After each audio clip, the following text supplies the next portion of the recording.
अबे हमने मैं भी बता रहा हूँ ना, मजे। लोग पागल हो जाते हैं फिर कि हाँ भाई यही करना है, अब तो छोड़ो पढ़ाई लिखाई बाद में करेंगे।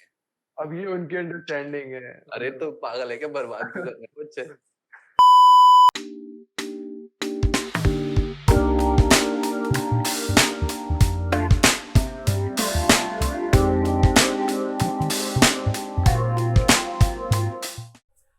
हाय guys, welcome back to our channel.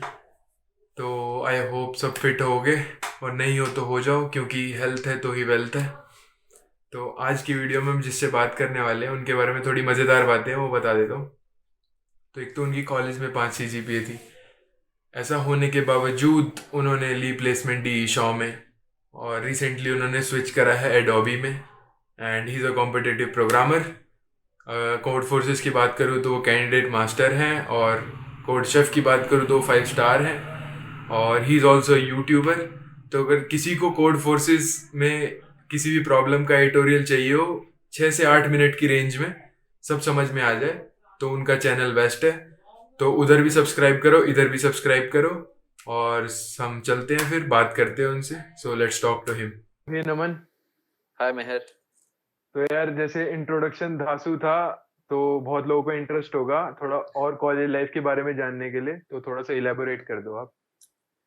तो मतलब मेरी कॉलेज लाइफ के बारे में बताऊंगा तो काफी लोगों को मतलब ऐसे मिसलीड से होने लग जाएंगे, क्योंकि मतलब जैसे मैंने शुरू के 2 साल कुछ भी नहीं किया था। मतलब मैं लिटरली पढ़ता नहीं था बिल्कुल भी। और अगर सीजीपीए बताऊं तो मेरी 5.5 सीजीपीए थी। तो बिल्कुल भी मतलब कॉलेज के लिए तो कॉलेज के सब्जेक्ट्स तो मैंने बिल्कुल भी नहीं पढ़े थे। फिर एकदम से मैंने थर्ड ईयर में आया, मुझे कॉम्पिटिटिव प्रोग्रामिंग के बारे में पता चला थोड़ा बहुत, और फिर मैंने एकदम से कॉम्पिटिटिव प्रोग्रामिंग काफी स्टार्ट करी, और फिर मैंने ऑलमोस्ट पूरा थर्ड ईयर मैंने कॉम्पिटिटिव प्रोग्रामिंग बहुत ज्यादा करी। मैंने रेगुलर कॉन्टेस्ट देना स्टार्ट कर दिया था कोड शेफ कोड फोर्सेस के ऊपर, वहां पर कुछ कुछ अच्छी रैंक्स भी आने लग गई थी मेरी।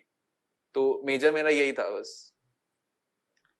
तो थोड़ा सा कॉम्पिटिटिव प्रोग्रामिंग के फायदे के बारे में बात करते हैं। तो इंटर्नशिप्स क्या क्या मिली और कहाँ कहाँ क्या करा, थोड़ा सा। यार इंटर्न के लिए मैं बताऊं तो मुझे सोलली इंटर्नशिप मेरी कॉम्पिटिटिव प्रोग्रामिंग की वजह से ही मिली थी। वहां पर जो मेरी रैंक्स थी वही सब मैंने अपने रिज्यूमे में लिखा हुआ था। प्रोजेक्ट्स मेरे पास थे बट कोई बहुत ज्यादा खास प्रोजेक्ट्स नहीं थे मेरे पास उस टाइम पर। तो मैंने ऑफ कैंपस अप्लाई किया था मेक माई ट्रिप के लिए।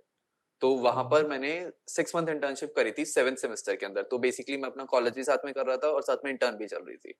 तो मुझे काफी मतलब इधर उधर जाना पड़ता था, बट स्टिल मतलब किसी तरीके से मैनेज करके मैंने वो 6 मंथ इंटर्नशिप मेक माई ट्रिप में करी। तो फिर पीपीओ का, पीपीओ मिल गया था नहीं मिला था ऑफ हाँ, कैंपस मुझे वाले। इन द एंड पीपीओ भी मिला था वहां पर। ओके। तो ऑफर्स के बारे में बात करते हैं थोड़ा सा, कि सिर्फ मेक माई ट्रिप का ऑफर था या और भी कहीं ट्राई मारा था, और ऑन कैंपस तो था या ऑफ मेरे पास कैंपस था ये भी। तो मेरे पास थोड़े बहुत ऑफर्स भी थे, और सारे के सारे ऑफ कैंपस थे। ऑन कैंपस मेरे पास एक भी ऑफर नहीं था। तो मेजर ऑफर मेरे पास डीशो का था, वो भी सेम मैंने अगेन ऑफ कैंपस अप्लाई किया था। तो वहां पर मेरे 3 कोडिंग राउंड्स हुए, एक कोडिंग राउंड हुआ था और उसके बाद 3 इंटरव्यू राउंड्स हुए थे। तो अगर ऑफ कैंपस डी शॉ की बात करूँ तो क्या प्रोसीजर था, थोड़ा सा शॉर्ट में बता सकते हो? तो एक्चुअली उन्होंने सबसे पहले एक लिंक भेजा था कोडिंग टेस्ट का। तो कोडिंग टेस्ट में उसमें एक्चुअली 3 सेक्शंस थे। First section was about mental ability, second section was about OS DBMS related questions, and the third section was actually coding question. मुझे याद है it was a medium dynamic programming question. It was very similar to painters partition problem. तो हाँ, बस पहले coding round में तो यही था। उसके बाद उन्होंने जो शॉर्टलिस्टिंग करी थी उसमें एक्चुअली उन्होंने सिर्फ उन्हीं को लिया था जिन्होंने कोडिंग राउंड के अंदर ये डीपी वाला क्वेश्चन कर लिया था। तो ओके। उसके बाद फिर उनके यूजुअल जो उनका यूजुअल सिस्टम होता है, 3 इंटरव्यूज थे। फर्स्ट इंटरव्यू एक दिन होता है, उसके शॉर्टलिस्टिंग के ऊपर एक ही दिन के अंदर बचे हुए दोनों इंटरव्यूज होते हैं फिर। ओके। तो मतलब 5 CGPA वाले भी ऑफ कैंपस अगर ट्राई मारे डी शॉ में मेक माई ट्रिप में, इंटर्नशिप प्लेसमेंट लग सकती है अगर बढ़िया कॉम्पिटेटिव प्रोग्रामिंग स्किल्स होगी तो। एक्चुअली नॉट सिर्फ मतलब सिर्फ कॉम्पिटिटिव प्रोग्रामिंग की बात नहीं है, आपके पास एक अच्छा रेज्यूमे होना चाहिए और आपको उस रेज्यूमे को डिलीवर करना आना चाहिए वहां पर हम्म। इंटरव्यू राउंड के अंदर।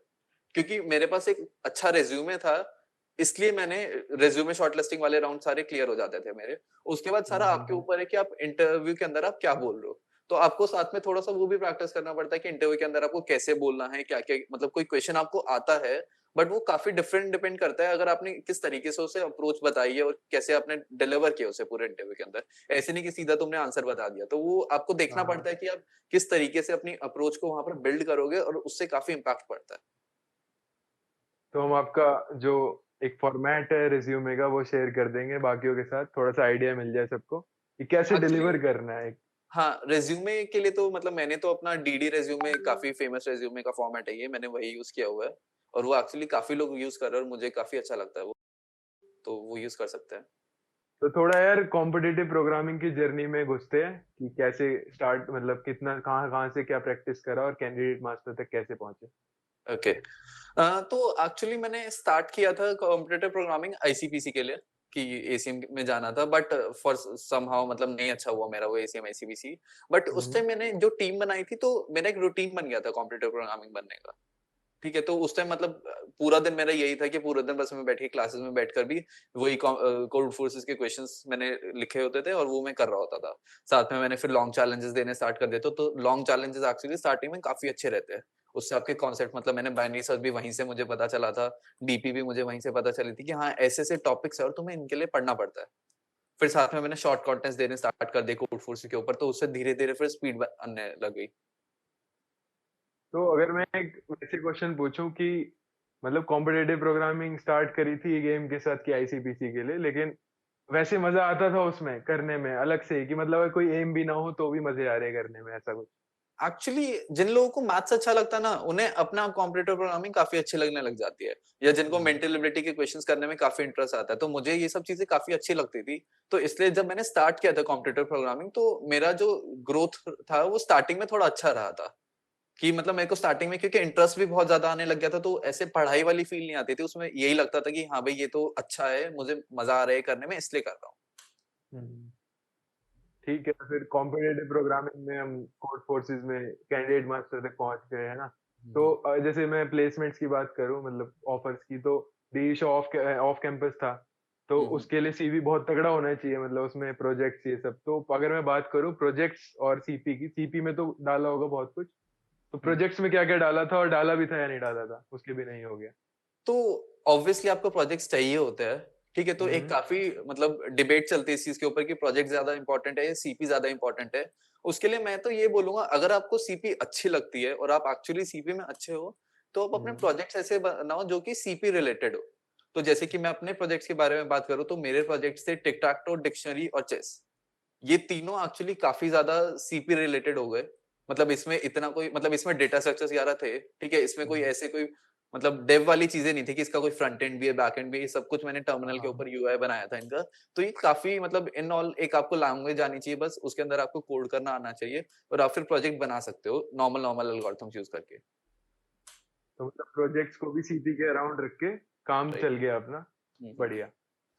तो यार जैसे आपकी 6 मंथ्स की इंटर्नशिप थी मेक माई ट्रिप में, हम्म, तो हम्म। 6 मंथ्स और 2 मंथ्स में बहुत डाउट रहता है कि वो तो बहुत लंबी है, तो कौन सी करनी चाहिए और किस में ज्यादा फायदा है।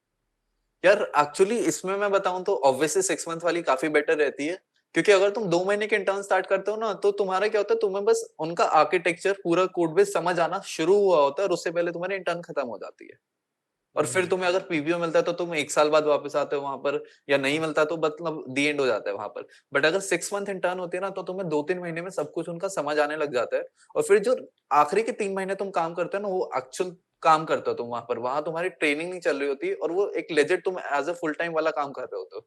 तो उसमें तुम्हें काफी चीजें सीखने को मिलती है, प्लस तुम इंडिपेंडेंट हो जाते हो। उस टाइम तुम्हारी डिपेंडेंसीज नहीं रहती टीम्स के ऊपर कि हाँ तुम्हें ये इससे पूछना है, ये उससे पूछना है, तो तुम काफी इंडिपेंडेंटली काम करना सीख जाते हो कि हाँ कंपनी में कैसे काम करना होता है। और उसके बाद जस्ट ज्वाइनिंग भी हो जाती है, तो फ्लो फ्लो में हाँ, सब बढ़िया वो तो जाता है। एग्जैक्टली। ठीक है। तो जैसे यार आपने ऑन कैंपस प्लेसमेंट्स नहीं ली, मतलब आपको बैठने ही नहीं दिया क्योंकि आपकी सीजीपीए कम थी, राइट। तो आपने ऑफ कैंपस ट्राई मारा, तो उसका थोड़ा सा प्रोसीजर बताओगे तो सही रहेगा कि कैसे करें यार अप्रोच। उसका कोई एज एन प्रोसीजर नहीं होता, उसमें बेसिकली तुम्हें थोड़ी सी कॉन्टैक्ट बिल्डिंग आनी चाहिए, ठीक है, तुम्हें अपने सीनियर से बात करना आना चाहिए, कॉलेज में भी तुम हो तो अपने सीनियर्स के साथ कॉन्टैक्ट रखना चाहिए तुम्हें, जो अच्छी जगह आगे प्लेस होते हैं, ठीक है, तो क्योंकि इन द एंड रेफरल उन्हें ही देना है, तो तुम्हें उनसे बात करनी चाहिए कि रेफरल देते हैं। उसके अलावा लिंक्डइन को अच्छे से यूज करो, वहां से काफी अप्लाई कर सकते हो। उसके अलावा डिफरेंट वेबसाइट्स होती है, naukri.com, इंस्टा हायर, ये सब, यहाँ से भी काफी कॉल्स आते हैं, ऐसी कोई बात नहीं यहाँ से कॉल्स नहीं आते, मैंने खुद ने यहाँ पर डाला हुआ था, मुझे काफी कॉल्स आए यहाँ से। तो इन सब पर तुम अकाउंट बना सकते हो। उसके अलावा मेजर तो यही होता है, लिंक्डइन के थ्रू अपने सीनियर्स को ढूंढो, उनसे कॉन्टैक्ट करो, उनको बोलो रेफरल के लिए। और सीवी बढ़िया होना चाहिए, मतलब प्रेजेंट बढ़िया करना चाहिए हमें। तो वही ये एक्चुअली हाँ मतलब अच्छा होना एक बात होती है, बट उसे डिलीवर करना आना एक अलग बात होती है। तो वो अच्छा भी होना चाहिए, ऐसा नहीं अच्छा नहीं होना चाहिए, बट उसे डिलीवर करना तुम्हें ज़्यादा आना चाहिए। तो जैसे बहुत इंटरव्यूअर्स को पता नहीं होता कोड फोर्सेस क्या है, हमने लिखा होता है मैं मास्टर हूँ कोड फोर्सेस पे, उसे क्या हुँ, पता हुँ। क्या है, तो उसे कैसे प्रेजेंट राइट, करें, इसके कोई टिप्स है? वही। यार उसके लिए बेसिकली तुम वेबसाइट का नाम डालने मतलब वेबसाइट का नाम भी डाल सकते हो तुम, बट उसके अलावा ना तुम लिख सकते हो उसमें कि you are like in the top 2% of this websites participants, मतलब ऐसे डाल सकते परसेंटाइल हो की तो फॉर्म में उससे लिखना ज्यादा बेहतर है। राइट राइट उससे रिक्रूटर को पता चलता है कि हाँ भाई ये बंदा मतलब टॉप के अंदर आ जाता है। तो यार अगर कोई कॉलेज में है, फर्स्ट सेकंड थर्ड ईयर में है, तो उसके लिए क्या सजेस्ट करना चाहोगे, उसे क्या करना चाहिए? अगर कॉम्पिटिटिव प्रोग्रामिंग के लिए बोलूँ मैं, तो उसके अंदर मैं बोलूँगा कि कंसिस्टेंट रहो, फालतू में अपने ग्राफ को देख के डिमोटिवेट मत हो जाओ कि रेटिंग गिरती जा रही है। क्योंकि अगर वो गिर रही है तो अगर कंसिस्टेंट हो, तुम प्रैक्टिस कर रहे हो, तुम चीज़ें नहीं सीख रहे हो, तो वो अपने आप ऊपर भी आएगी। अगर तुम किसी का भी ग्राफ देखोगे तो वो हमेशा ऐसे ही होता है, ऊपर जाता है, नीचे जाता है, किसी का ऐसे नहीं होता कि सीधा बस वो इंक्रीज़ ही करता गया। ठीक है, तो फर्स्ट चीज़ यही होगी कि कंसिस्टेंट रहो। सेकंड चीज़ अपसॉल्व करना सीखो। अगर तुमने कॉन्टेस्ट दिया, उसमें तुमसे 2-3 क्वेश्चन हुए और फिर तुमने नेक्स्ट क्वेश्चन सॉल्व नहीं करा ना कॉन्टेस्ट के बाद, तो उस कॉन्टेस्ट को देने का ज़्यादा फ़ायदा नहीं हुआ क्योंकि तुमने एक्चुअली सीखा तो कुछ नहीं, तुमने वो कर दिया जो तुम्हें आता था, उसके अलावा तुमने कुछ नया नहीं सीखा। तो इसलिए अपसॉल्विंग बहुत ज़्यादा है, मतलब मैं अपने लिए पर्सनली बताऊँ तो मुझे सबसे ज़्यादा फ़ायदा अपसॉल्विंग का हुआ है। ठीक है? और उसके अलावा थोड़े बहुत लॉन्ग कॉन्टेस्ट भी दो, ऐसा नहीं कि तुम सिर्फ कोड फोर्सेस के ऊपर स्टिक कर लो। कोड शेफ भी मतलब अच्छा है, ठीक है? उसकी लॉन्ग कॉन्टेस्ट से तुम काफ़ी कुछ सीखने को मिलता है। कोड शेफ हो गया, हैकर्स पे भी होते हैं, हाँ। सर्किट्स होते हैं, ठीक है। हुँ, हुँ, हुँ। तो देखिए, ये तो हो गई कॉम्पिटिटिव प्रोग्रामिंग की बात, मतलब क्या करना चाहिए, कैसे क्या। लेकिन अगर किसी का मन ही नहीं है कि कॉम्पिटिटिव, मजे ही नहीं आ रहे, ट्राई मारा है उसने, मजे ही नहीं आ रहे उसको, तो हुँ, क्या हुँ। करे वो?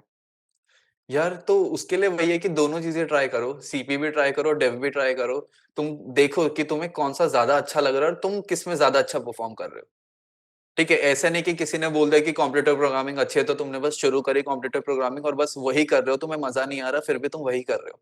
डेव करके भी लोगों का बहुत अच्छा-अच्छा होता है, मे बी बेटर भी होता है। ठीक है, ऐसा कुछ नहीं कि डेव करके किसी का ज़्यादा बेटर हुआ है या सीपी से बेटर हुआ, दोनों से बेटर होता है। तो तुम्हें पहले ये डिसाइड करना है कि तुम्हें कौन-सा ज़्यादा अच्छा लग रहा है और फिर उसके ऊपर फोकस करना है। और अगर तुम्हारे पास काफ़ी टाइम है कि अगर तुम फर्स्ट ईयर में हो, सेकंड ईयर में हो, तो तुम ऑब्वियसली दोनों चीज़ें भी कर सकते हो, कि तुम दोनों के अंदर पैरेलली मैनेज करो अपना टाइम और दोनों करो। मतलब जबरदस्ती कॉम्पिटिटिव नहीं करनी चाहिए, हाँ, पीयर हाँ, प्रेशर में आके कि मेरे साइड वही। वाला कर रहा है, मैं भी कर लेता हूँ। वही एक्सप्लोर एग्ज़ैक्टली करना और चाहिए, सेम कुछ ज़बरदस्ती बढ़िया डील मिले भी तो नहीं वो करनी करो। चाहिए। हाँ, हुँ, मतलब सब में स्कोप है, बढ़िया हो जाता है। Right, right. नौकरी की दिक्कत नहीं होती, मतलब हुँ, अगर हुँ। कॉम्पिटिटिव ना भी करे, उनकी भी लग जाती है। हुँ, हुँ, एग्ज़ैक्टली ठीक मतलब कॉन्फिडेंस होना चाहिए आपके ऊपर कि जितना आपने करा है वो अच्छा किया आपने और उतने के ऊपर आपको नौकरी मिल जाएगी फिर उसके बाद। तो यार आई होप कि कुछ सीखने समझने को मिला होगा इस छोटी सी टॉक से। तो अगर ऐसा हुआ है तो पता ही है क्या करना है, सब्सक्राइब कर दो, लाइक कर दो, शेयर कर दो, कमेंट कर दो, सब कर दो। और हमें फॉलो कर लो। और हमसे बातें बातें करनी है तो कनेक्ट कर लो, टेलीग्राम, फेसबुक, इंस्टाग्राम, हर जगह हैं हम दुनिया में, ठीक है। और मेन चीज़ याद रखना कि खेल बैलेंस का है, लाइफ में बैलेंस होगा तो आग लगा दोगे, ठीक है। See you.